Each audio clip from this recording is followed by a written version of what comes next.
황교안 나와라. 이낙연 전 총리가 서울 종로 출마를 공식화하면서 황교안 대표와 종로에서 신사적인 경쟁을 벌이고 싶다라고 얘기했습니다. 사실상 한판 붙자는 거죠.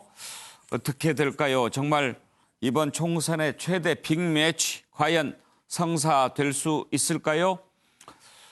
그리고 김두관 김포 지역구 국회의원이죠. 그동안에 당에서 경남 좀 맡아주면 좋겠다.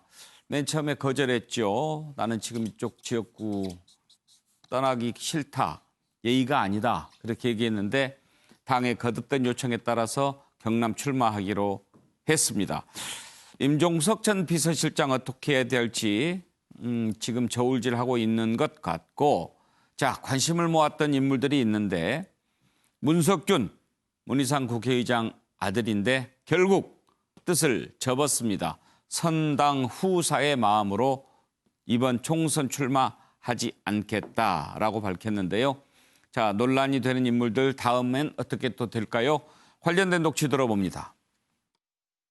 상대 당의 결정에 대해서 제가 이런 말 저런 말 하는 것은 온당하지 않다고 생각합니다. 다만 제 개인의 마음을 말씀드리자면 신사적인 경쟁을 한번 펼쳤으면 하는 기대를 가지고 있습니다.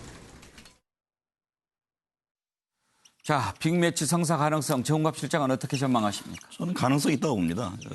어쨌든 황교안 대표가 지금 입장을 내놓지 않고 있습니다만은 글쎄요. 저렇게 정중하게 지금 제안까지 했는데 피해 나간다? 황 대표로서는 굉장히 쉽지 않을 겁니다. 그러니까 또 그렇게 정말 해야만 된다고 보고요. 예.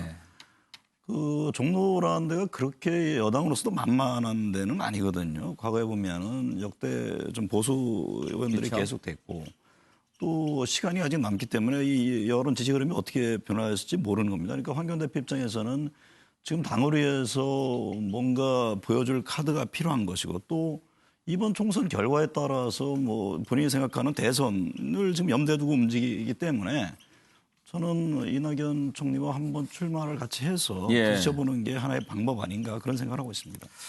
김영주, 만약에 둘이 붙는다면 상징성이 상당히 있지요. 상징성이 있죠. 그야말로 종로라고 하는 것이 다시 한번 네. 각인되는, 종로에 나가야 대통령이 될 사람은 종로를 피할 수 없다. 이 진검승부가 되는 건데 한 사람 이기는 사람한테는 굉장히 큰 어떤 수익이 되지만은 지는 분은 누가 되든 간에 굉장히 큰 어떤 정치적 상처를 크게 입죠. 크게 입기 때문에 생각만큼 쉽지 않을 것이다. 저는 그렇게 생각이 들고 지금 어쨌든 저는 뭐 말씀을 그렇게 했고 또 뭐 그런 속마음도 같이 붙었으면 하는 속마음도 있겠습니다만은 지금으로는 이낙연 전 총리께서 우선 좀 뭐랄까 주도권을 잡는 기싸움에서 성공을 하는 그런 장면이라고 봐야 될 것 같습니다.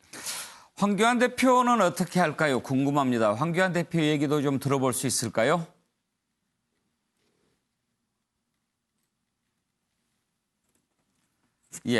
녹취가 준비가 안 됐습니까?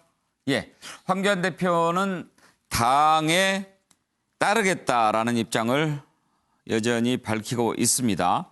당에 도움이 되는 쪽으로 판단하겠다라고 얘기했는데요. 준비됐어요? 한번 들어볼까요? 이낙연 전 총리가 자, 내가 지금 늦었어요. 너무 늦었어. 뭐 여러 번 내가 말씀드린 것처럼 무엇이 당에게 가장 도움이 될 것인가 하는 그런 관점에서 판단하겠습니다. 그 중심은 역시 국민입니다. 국민들로부터 선택을 받을 수 있는 그런 역할을 할 수 있도록 그렇게 하겠습니다. 서정 변호사, 황교안 대표가 딱 잘라서 얘기하지 않는데 왜 그럴까요?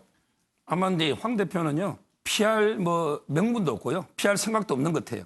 저는 이제 종로 대첩은 현실화됐다 이렇게 보고요. 근데 이 싸움은 황교안 대표의 승리 가능성이 높다는 게 제 개인적인 생각입니다. 개인적인 생각. 그러게 왜 그러냐? 이번 종로 대첩은 이낙연 대 황교안만의 싸움이 아니에요. 결국에 문재인 대통령 대 황교안의 싸움입니다.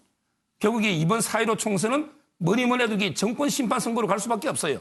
그렇다면 이낙연 총리가 독립 변수가 아니고 저는 이제 종속 변수로 되고 결국 정권 심판으로 가면 아무래도 그 황교안 대표가 좀 유리하지 않을까 이런 게 개인적인 생각하고 있습니다.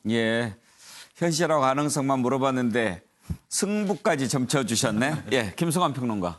네, 방금 전에 얘기하신 논리가 저는 안 맞는 것 같거든요. 왜냐하면은 예를 들어서 문재인 대통령의 복심이라고 얘기할 만한 청와대 참모가 출마한 지역구다. 그러면 문재인 대통령과 대리전을 펼친다. 이런 구도가 만들어질 수 있잖아요.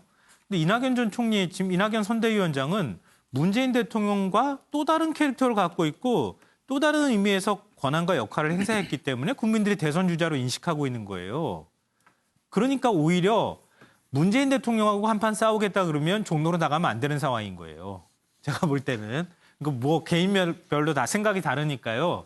근데 저는 황교안 대표가 그 종로에 출마하지 않는다고 생각하지는 않고요. 여러 가지 측면에서 지금 고민 중이라고 보는데 종로에 나갔다 만약에 떨어지면 어떻게 되겠습니까? 그건 너무 타격이 큽니다. 그러면 종로에 나가서 떨어지더라도 의미를 갖고 출마를 하기 위해서는 최소한 보수혁신통합이라고 하는 명분을 들고 가야 됩니다. 그렇기 위해서는 지금 당내 정리가 그리고 또 보수 통합 작업이나 이런 것들에서 명분을 최소한 얻어야 그래야 종로로 나갈 수 있는 것이다. 그러니까 그게 예. 아직 안 끝났기 때문에 선언을 못 하고 있는 것이다라고 생각합니다. 아까 어떤 분이 종로 대첩이라고 표현하셨나요? 예, 종로 대첩 현실화될지 한번 지켜볼 텐데요. 자, PK 지역도 좀 뜨거워질 것 같습니다. 지금 민주당에서는 김포에 있는 현역 국회의원 김두관 의원에게 고향으로 와서 좀 불을 좀 살려줘야 되겠다라고 여러 번 요청했는데 결국은 받아들였습니다. 자유한국당에서는 또 누가 대항마로 나올까요? 그 부분도 궁금한데 이 부분 한번 좀 짚어볼까요?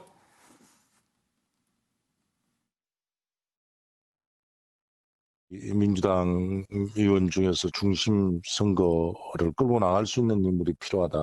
중량급 또는 경남을 잘 아는 이런 의원이 그래서 이제 김두관 의원을 우리가 요구를 하고 있는 거죠. 실장, 지금 자유한국당은 홍준표 전 대표가 계속 나는 고향에서 나갈 거야라고 하는데 당에서는 험지로 나가달라 지금 그런 형편인데 만약에 그렇다면 누가 대항마가 될까요? 그러니까 방금 말씀하신 홍준표 전 대표도 하나의 카드라고 저는 봅니다. 예. 지금 뭐 굳이 그 조혜진 전 의원이 있는 밀양 쪽을 고집할 것이 아니라 지금 여권은 보면은 이번 총선에 차기 그 대선까지 지금 포석을 하면서 움직이거든요. 김두관 전 지사도 마찬가지입니다. 거기서 만약에 지금 어차피 총선에서 부산, 울산, 경남이 굉장히 중요한 예. 공간인데 경남을 지금 책임지고 역할을 지금 주겠다는 거 아니겠습니까? 거기에서 승리를 할 경우에는 또 다른 상당히 파급력이 있는 것이고 또 부산은 부산대로 김영춘 전 장관이 지금 하고 있고 또 뭐 강원은 뭐 이광재 전 지사라든가 그같이 지금 포지션을 움직이기 때문에 야당 입장에서도 그에 맞서서 어떤 전략적으로 차기 대선을 염두에 둔 그런 카드로 공천을 좀 움직일 필요가 있지 않나. 예. 그런 측면에서는 저는 홍준표 전 대표도 하나의 카드다 그렇게 생각합니다. 김영준 지금 보면 민주당의 전체적인 선거 전략 그림이 그런 것 같습니다. 이낙연 전 총리 공동선대위원장 맡아서 수도권 부분 좀 맡게 하고 예. PK 지역은 김두관 의원한테 맡기고 예. 지금 임종석 실장 얘기 나오는 게 호남 쪽에 그러면 마땅한 인물이 없으니 네. 호남 쪽을 좀 맡기고 이런 게 큰 그림 계산이 아닌가 싶은데 어떻게 보세요? 뭐 이제 호남이라고 하는 의미를 저는 두 가지로 보는데 수도권에 계시는 호남도 호남이거든요. 예. 그렇기 때문에 이제 광진 부분도 얘기가 될 수 있는 거고 실제로 호남으로 간다라고 하는 건 또 좀 다른 의미입니다. 이미 기득권 속에 있는 거기 때문에 말하자면 유리한 지역 아니겠습니까? 민주당은. 그래서 예. 그런 부분에 있어서 수도권에서 호남, 수도권에 계시는 호남을 묶어 세울 수 있는 물론 이낙연 총리도 호남입니다만은 이제 그런 어떤 쌍두마차 같은 역할들을 좀 필요한 거 아니냐. 이제 오세훈 전 시장과 매칭을 하면 좋겠다는 생각들 조금씩 하고 있는 것 같습니다. 김성환 평론가 문석균 씨 네. 접은 것은 당을 위해서는 도움될 거예요. 네. 그러니까 저는 그 이낙연 전 총리가 빨리 상임 공동선대위원장을 맡은 것도 그런 부분들을 좀 정리할 만한 목소리를 내줄 만한 사람이 필요했기 때문이다. 지금 당이 그런 문제 때문에 지금 공천 작업이 흔들리기 때문이다라고 생각합니다. 예. 자, 오늘 뉴스아이드 여기까지 하겠습니다. 설 연휴 특별 편성에 따라서 내일은 오전 10시에 여러분을 찾아뵙겠습니다. 즐거운 설 명절 보내시기 바랍니다. 자, 뉴스아이드 여기서 마칩니다. 감사합니다.